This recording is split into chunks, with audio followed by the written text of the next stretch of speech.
पाँचवीं कक्षा के छात्रों को मेरा नमस्ते। आज हम पाँचवीं कक्षा की 9वीं कविता जिसका नाम है नीम वह देखने जा रहे हैं। तो बच्चों देखो, नीम इस कविता में आप सबको नीम की उपयोगिता के बारे में बताया गया है, लेकिन नीम के आपको इस कविता में उपयोग तो बताए गए हैं, लेकिन नीम के प्रकार आप सबको जान लेने हैं। जैसे कि नीम के 3 प्रकार होते हैं। पहला प्रकार होता है कड़वा नीम, जिसके बारे में आपको इस कविता में जानकारी उपयोगिता दी गई है। दूसरा जो प्रकार होता है नीम का वह होता है मीठा नीम, जो आपकी माताजी जब कढ़ी बनाती है तो वह करी पत्ते के रूप में उस कढ़ी में डाला जाता है। मतलब छाछ की जो कढ़ी बनाते हैं उसमें वह मीठे नीम की पत्तियाँ डाली जाती है। और तीसरा जो नीम का प्रकार होता है वह होता है आकाश नीम, तो बहुत ही ऊंचा पेड़ होता है। और ये तीसरा प्रकार जो कि नींबू निचोड़कर हम सब उसका रस पीते हैं, और गर्मी के दिनों में नींबू का शरबत जो हमारी थकान मिटाता है। और अनेक उसकी उपयोगिता, मतलब रोगों पर, बीमारी पर इलाज के रूप में भी उसकी बहुत बहुत उपयोगिता है। वैसे तो तीनों प्रकारों में नीम का जो पेड़ होता है, कड़वा नीम हो, मीठा नीम हो, आकाश नीम हो, तीनों की उपयोगिता, औषधि गुणधर्म वैसे तो सरीखे हैं, समान है। लेकिन आपकी इस पाठ्य पुस्तक में आप सबको कड़वे नीम के बारे में जानकारी दी गई है। पाठ्य पुस्तक में पृष्ठ क्रमांक 13 पर देखो तो इस प्रस्तुत कविता में आप सबको ऊपर चित्र में एक सुंदर सा लहलहाता सा पेड़ दिख रहा है, जिसकी बहुत घनी छाया है और घने पत्ते आप सबको दिखाई दे रहे हैं। और इस घनी छांव के नीचे अगर चित्र को ध्यानपूर्वक देखोगे तो आपकी तरह आपकी ही उम्र वाले 2 बच्चे वहाँ उसकी छांव में खेल रहे हैं। गर्मी के जब दिन होते हैं, जब हमें बहुत थकान महसूस होती है, और तब हमें ठंडकता, शीतलता प्रदान करने का काम, हमारी थकान मिटाने का काम ये घनघोर, मतलब घनदाट जिसकी छाया होती है, छांव होती है, उसके नीचे आकर हम सब ठंडकता, शीतलता ले सकते हैं। और हमारी थकान भी गर्मी के दिनों में वह मिटाता है, हम सबको ठंडकता, शीतलता प्रदान करता है। और बहुत सारी उपयोगिता इस सुंदर सी कविता में लता पंत जी ने, जो कि इस कविता की कवयित्री है, जिनका नाम है लता पंत जी, तो लता पंत जी ने इस कविता में बहुत सुंदर तरीके से आप सबको नीम की उपयोगिता बताई है। तो पहली कड़ी में नीम के बारे में वे क्या बताती है, तो देखो पहली कड़ी जो मैं आपके सामने अब पढ़ने जा रही हूँ वह कहती है, नामै डॉक्टर, नामै ओझा, नामै वैद्य हकीम। मतलब यह जो नीम का पेड़ है हम सबको कह रहा है कि मैं कोई डॉक्टर नहीं हूँ। डॉक्टर मतलब जो मरीजों को ठीक करता है, रोगियों को ठीक करता है, उसे हम क्या बोलते हैं, डॉक्टर।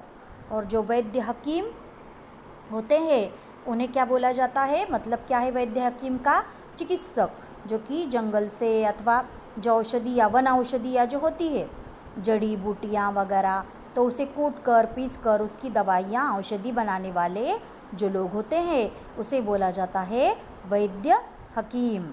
मतलब जड़ी बूटी से दवाई बनाने वाले लोग, उन्हें क्या बोला जाता है, डॉक्टर ही होते हैं, लेकिन आयुर्वेदिक तौर पर वह दवाइयाँ बनाने का काम करते हैं, इसीलिए उन्हें चिकित्सक भी बोला जाता है और वैद्य हकीम भी बोला जाता है। पुराने ज़माने में देखो तो इस तरह के वैद्य हकीम जो कि जड़ी बूटियाँ देने का काम, खांसी हो, ज़ुकाम हो, ऐसी बीमारियों पर वह देने का काम करते थे। तो आगे वह कहती है कि ना मैं डॉक्टर, ना मैं ओझा। ओझा का अर्थ क्या है, तो ओझा का अर्थ है जो कि मांत्रिक होता है अथवा जादू टोना करने वाला जो व्यक्ति होता है उसे क्या बोला जाता है, ओझा। मतलब कवयित्री हम सबको कहती है कि नीम हम सबको ये बता रहा है कि मैं कोई डॉक्टर नहीं हूँ, मैं कोई मांत्रिक नहीं हूँ, मतलब जादू टोना करने वाला नहीं हूँ, और ना ही मैं कोई चिकित्सक हूँ। मैं तो केवल एक पेड़ हूँ, पेड़ मतलब वृक्ष हूँ, मैं तो केवल एक वृक्ष हूँ और मेरा नाम नीम है। वह कहता है कि मेरा नाम नीम है। तो आगे की कड़ी देखो, वह हम सबको अपनी उपयोगिता बताता हुआ आगे कहता है, मेरी सूखी पत्ती डालो, ऊनी कपड़े अनाज बचा लो। सूखी पत्ती के धुएं से मक्खी मच्छर दूर भगा लो।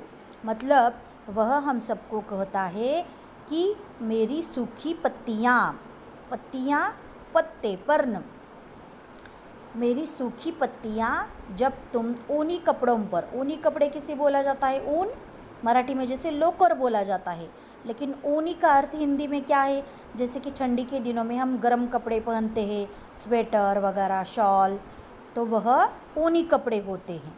तो उन ऊनी कपड़ों में कीड़े कीट न लग जाएं, इसीलिए नीम की सूखी पत्तियाँ काम आती है।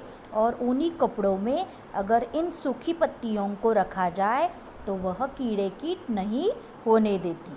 आगे वह कहता है अनाज बचा लो। मतलब धान्य जो होता है, गेहूँ, ज्वार वगैरह, जो हम क्या करते हैं, कोठियों में भरकर रखते हैं, तो वह उसमें भी इल्ले, मतलब जो कीड़े होते हैं, इल्लियाँ, कीड़े कीट न हो, इसीलिए सूखी पत्तियों को अनाज में अगर डाला जाए तो वह उनमें कीड़े नहीं हो पाते और वह जंतुनाशक भी हो जाते हैं। इस प्रकार वह कहता है कि मेरी सूखी पत्तियों का उपयोग यह करने से ऊनी कपड़े और अनाज बचाया जा सकता है। आगे कहता है सूखी पत्ती के धुएं से मक्खी मच्छर दूर भगा लो।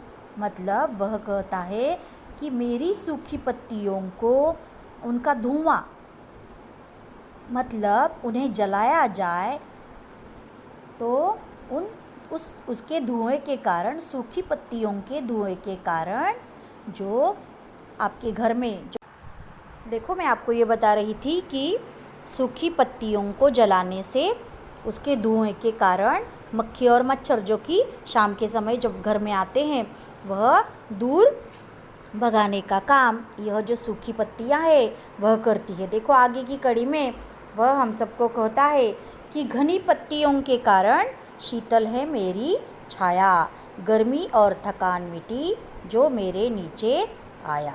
वह कहता है कि मेरी जो पत्तियां हैं वह बहुत घनी है। जब आप गांव गए होंगे देहातों में, अथवा आपके गांव में जब कभी गए होंगे अपने माता पिता के साथ, तो आपने देखा होगा कि गाँवों में, देहातों में अक्सर ये पेड़ पाए जाते हैं। मतलब कैसे पेड़? आम, नीम, जामुन, खेतों में अक्सर ये पेड़ लगाए जाते हैं जो बड़े छायादार होते हैं। नीम का पेड़, आम का पेड़ बहुत छायादार होता है, औषधि गुणधर्मों वाला होता है। और यहाँ हम सबको वह कहता है कि उसकी जो पत्तियाँ होती है बहुत घनी होती है, छायादार पेड़ होता है और उसकी ठंडकता, मतलब छाया जो होती है, छाँव जो होती है वह बहुत शीतल, मतलब ठंडी होती है। गर्मी और थकान मिटी जो मेरे नीचे आया। मतलब गर्मी के दिनों में पसीने से जब हम तरबतर हो जाते हैं, थकावट महसूस होती है, तो वह कहता है कि मेरी छाँव के नीचे जो कोई व्यक्ति आता है तो मैं उसकी थकान, गर्मी मिटाकर उसे ठंडकता, शीतलता प्रदान करता हूँ और घर सरी का सुख मैं उन्हें देने का प्रयास करता हूँ। इसीलिए आने जाने वाला यात्री जब भी मेरी छाँव से अथवा पेड़ के पास से गुज़रता है तो वह ठंडकता महसूस करता है, मतलब शीतलता महसूस करता है। तो देखो आगे की कड़ी में वह कहता है कि नहीं काटना मुझको तुम, मैं इतने सुख दे देता, सूरज की किरणों से मिलकर हवा शुद्ध कर देता। मतलब वह हम सबको यह कहता है कि मुझे काटो मत। देखो इस चित्र में आप सबको एक व्यक्ति जो कि पेड़ को निर्दयता से काट रहा है वह चित्र आप सबको दिखाई दे रहा है और पेड़ उसकी तरफ किस तरह से देख रहा है। देखो वह भी गुस्से में आकर उस व्यक्ति की तरफ उसे मना करता हुआ इस चित्र में आप सबको दिखाई दे रहा है कि वह मुझे मत काटो ऐसा कह रहा है और वह व्यक्ति निर्दयता से कुल्हाड़ी लेकर उस पेड़ को काट रहा है। इसका अर्थ क्या है? तो वह कहता है पेड़ हम सबको, मतलब नीम हम सबको, सारे पेड़, नीम ही नहीं बल्कि सारे पेड़ हम सबको कहते हैं कि मुझे निर्दयता से मत काटो, क्योंकि पेड़ ही हमारा जीवन है, वृक्ष ही हमारा जीवन है। जब मैंने आपको नंदनवन नाम का पाठ पढ़ाया था तो उसमें आपको प्रदूषण के बारे में और प्रदूषण से मुक्ति दिलाने के लिए पेड़ पौधे हमें किस प्रकार काम आते हैं वह बताया था। पेड़ जो कि हमारे जीवनदाता है, जो हमारे सच्चे मित्र है, जो शुद्ध हवा हमें प्रदान करते हैं, हमारे फेफड़ों के लिए जो ऑक्सीजन, श्वसन के लिए जो ऑक्सीजन जो बहुत महत्वपूर्ण होता है, उसे देने का काम ये पेड़ पौधे करते हैं। इसीलिए पेड़ों को निर्दयता से काटना नहीं है और इसीलिए पेड़ यह हम सबको कहता है कि मुझे निर्दयता से मत काटो, क्योंकि पेड़ जो कि नीम का पेड़ तो बहुत पूरी तरह से वह औषधि के रूप में हम सबको काम आता है। किस तरह से सूख जाने पर वह लकड़ी के काम भी हम सबको आता है। कड़वा नीम जिसकी तो उपयोगिता आप सबको बताई गई है, लेकिन उसकी जो छाले होती है उसे घिसकर पाउडर बनाया जाता है और चूर्ण बनाकर वह ज़ख्मों को ठीक करता है। आप सबको ये जानकारी शायद मालूम नहीं होगी, लेकिन उसकी जो छाले हैं वह घिसकर उसका चूर्ण बनाया जाता है और वह तरह तरह के रोगों पर इलाज बनता है और साथ ही साथ वह ज़ख्मों को, पुराने घावों को वह ठीक करता है और त्वचा रोगों पर भी इलाज के रूप में नीम का पेड़ बहुत बहुत महत्वपूर्ण होता है। नीम के पेड़ का जो फल होता है बच्चों, तो उसको निमोली कहा जाता है, जो कि औषधि के रूप में वो भी उपयोगी है। आप सबने आँखों की दवाइयों में देखा होगा कि निमोली के उस फल का उपयोग किया जाता है।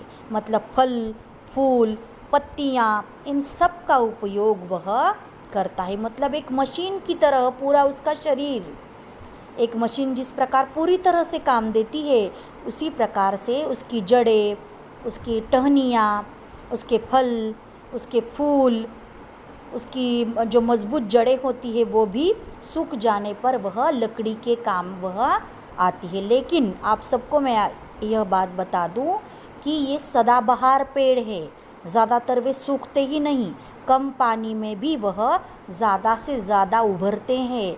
इसीलिए तो आपने देखा होगा कि कड़वा नीम जो होता है खेतों में धूप में भी खड़ा हो, बारिश में भी खड़ा हो, ठंडी के दिनों में भी खड़ा हो, थोड़े बहुत पानी के असर पर भी वह बहुत बड़ा लहलहाता सा पेड़ बन जाता है। किसी की रखवाली का वह मोहताज नहीं होता। मतलब वह अपने आप एक घनी छाया के रूप में सदाबहार पेड़ों में होता है। और ऐसे सुंदर पेड़ को जो कि पूरी तरह से हमको उपयोगिता में हमारा हाथ बटाता है और औषधि गुणधर्म जिसके हैं, जैसे कि मैंने आपको बताया कि देहातों में रहने वाले लोग उसकी दातौन बनाते हैं, दांत साफ करते हैं उससे, उसका जो चूर्ण है वो घावों को ठीक करता है। अनाज जब कोठारों में भरा जाता है तब इल्लियाँ, कीड़े, कीट न लगे, इसीलिए हम उसमें सूखी पत्तियाँ डालते हैं, ऊनी कपड़े उससे हम बचाते हैं। मतलब देखो कितने उपयोग है उसके।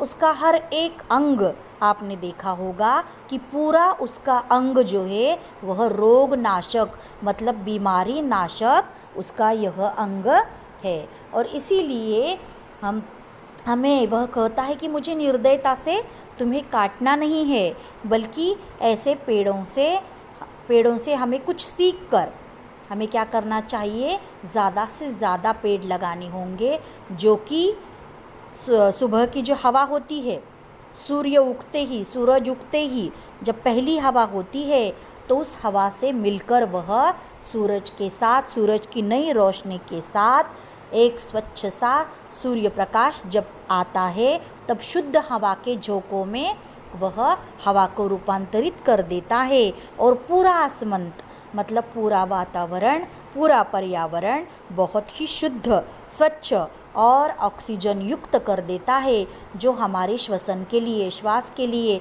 सांस के लिए बहुत बहुत आवश्यक होता है। इसीलिए बच्चों, आप सबको ध्यान में रखना है कि निर्दयता से हमें इन पेड़ों को नहीं काटना है। और नीम का पेड़ तो बहुत उपयोगी है, हर एक अंग उसका रोगनाशक है, उपयोगी है। यह बात वही इस कविता के माध्यम से लता पंत जी ने हम सबको बताई है। और वह कहती है कि आगे नीम हमें कहता है कि मुझे काटना मत, क्योंकि मैं तुम्हें बहुत सारे सुख दूंगा, छाँव, फल, फूल, बीमारी से मुक्ति, प्रदूषण से मुक्ति और सूर्य प्रकाश से मिलकर खुली और शुद्ध स्वच्छ हवा।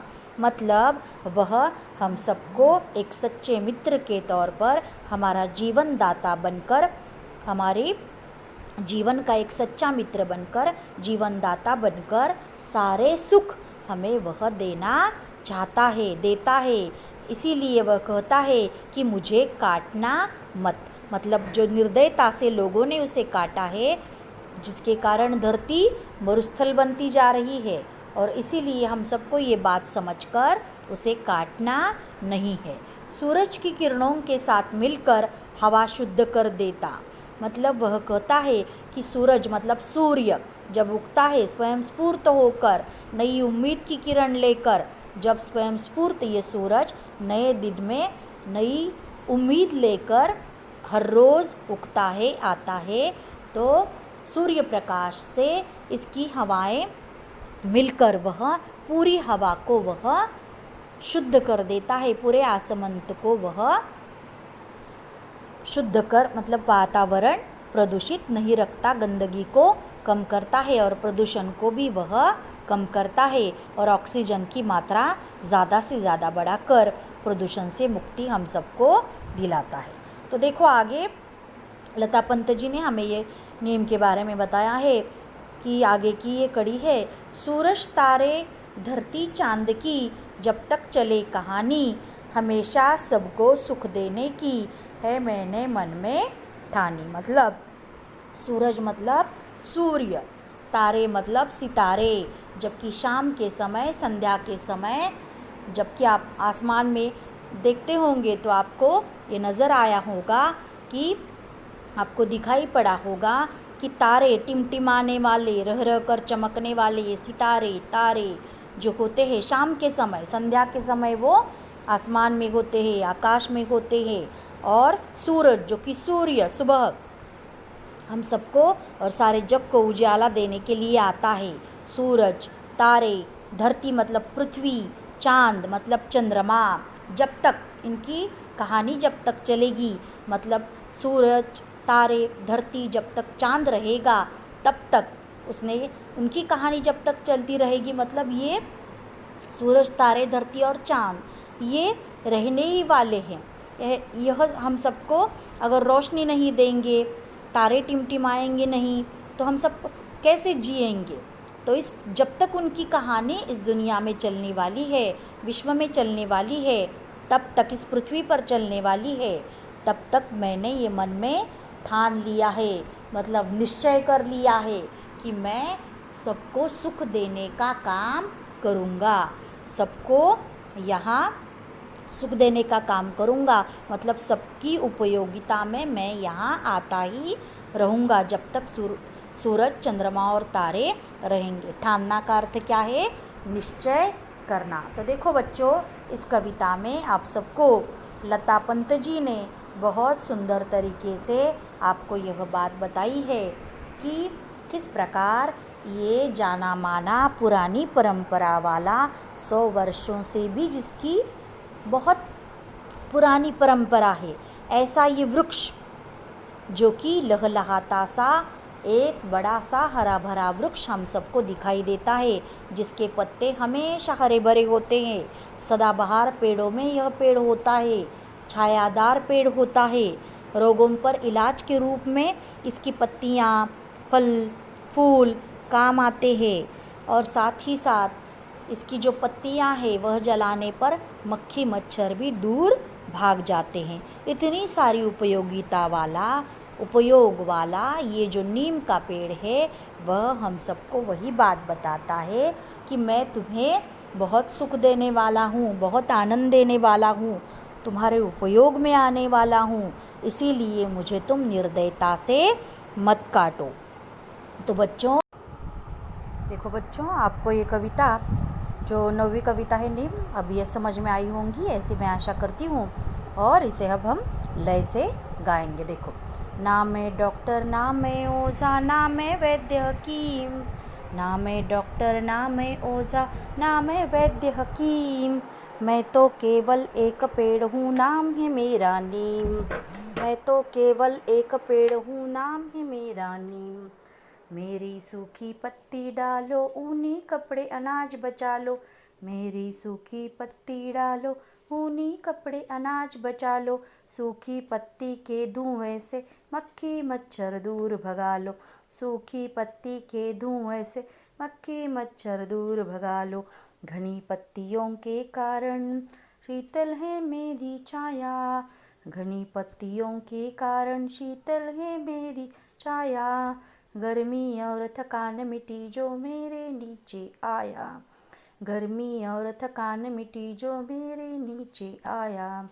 नहीं काटना मुझको तुम मैं इतने सुख दे देता, नहीं काटना मुझको तुम मैं इतने सुख दे देता, सूरज की किरणों से मिलकर हवा शुद्ध कर देता, सूरज की किरणों से मिलकर हवा शुद्ध कर देता, सूरज तारे धरती चांद की जब तक चले कहानी, सूरज तारे धरती चांद की जब तक चले कहानी, हमेशा सबको सुख देने की है मैंने मन में ठानी, हमेशा सबको सुख देने की है मैंने मन में ठानी। तो देखो बच्चों, आप सबको ये जो नीम कविता है उसे आपको लय से गाना है, कंठस्थ करना है, और आपको जो इसके नीचे जो स्वाध्याय दिया गया है उसे भी पूरा करना है। वर्ग कार्य की कॉपी में इसे सुवाच्याक्षर में, सुंदराक्षर में एक बार लिखो और स्वाध्याय पूरा करो।